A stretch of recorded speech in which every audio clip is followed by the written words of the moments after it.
Revolución liberal.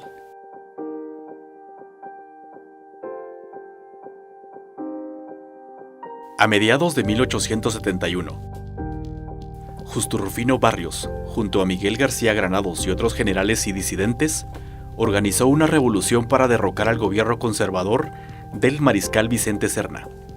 El 30 de junio de 1871, las fuerzas liberales entraron a la ciudad de Guatemala y Miguel García Granados se convirtió en presidente provisional, gobernando hasta el 4 de junio de 1873. Su gobierno puso en marcha la llamada Reforma Liberal de 1871, decretando, entre otras cosas, la libertad de prensa y la libertad de cultos, la supervisión de diezmos y de las órdenes religiosas y expulsando a los jesuitas en 1871, además de impulsar la educación laica.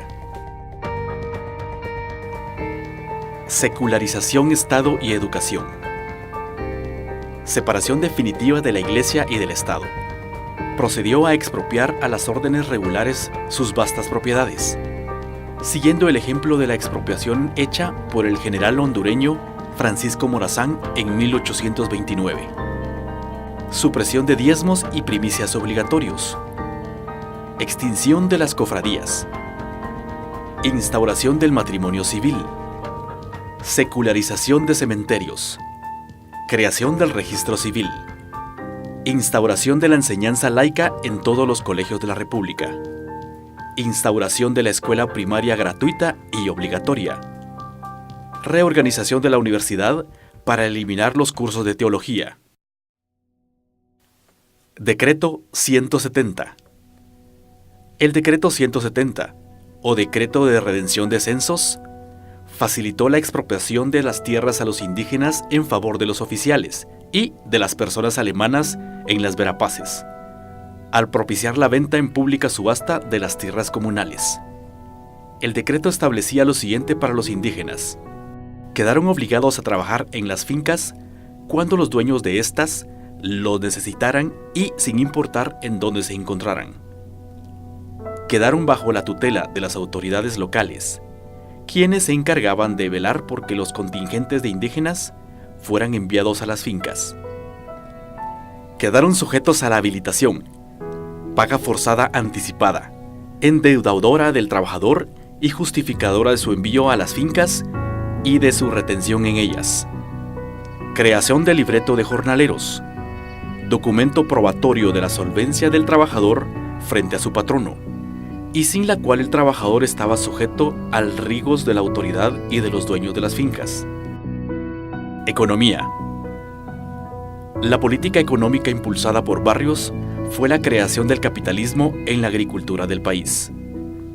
Se calcula que para 1898, año en que se inició el gobierno del licenciado Manuel Estrada Cabrera, los alemanes habían invertido en Guatemala más de 120 millones de dólares norteamericanos, convirtiéndose en terratenientes en el área de las Verapaces. Debido al alto nivel de corrupción existente en el gobierno liberal, de entre sus filas surgieron muchos nuevos ricos, incluyendo a Justo Rufino Barrios, quien como principal promotor de la reforma agraria liberal, muy pronto se convirtió en el principal exportador del café del país. Hubo un notable aumento de las exportaciones y se activó el intercambio con los nuevos países capitalistas.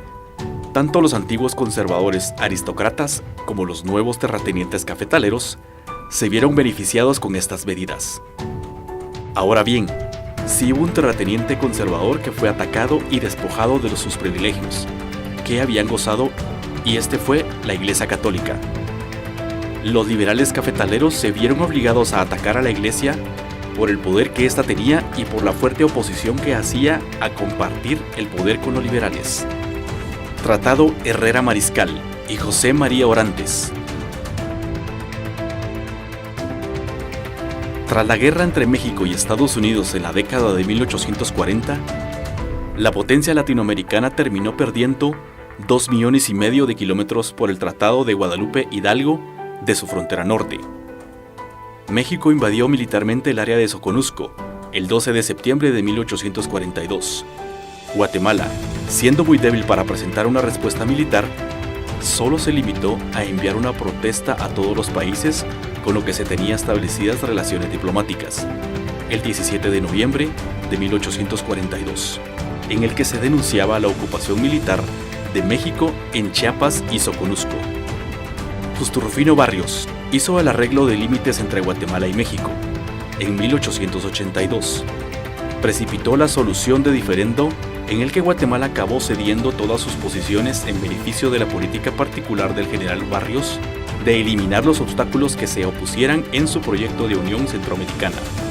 Barrios debió creer que el término de la cuestión de límites con México, mediante la firma de un tratado definitivo, cubriría su retaguardia, pues dejaba a México satisfecho con la cuestión de Chiapas y Soconusco, para poder dedicarse a la Unión Centroamericana.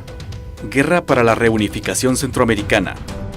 A principios de la década de 1880, el presidente guatemalteco, Justo Rufino Barrios, intentó restablecer las Provincias Unidas de Centroamérica, y en principio contó con el apoyo de El Salvador y Honduras, pero el presidente salvadoreño Rafael Saldívar decidió luego abandonar la unión, con el respaldo de México.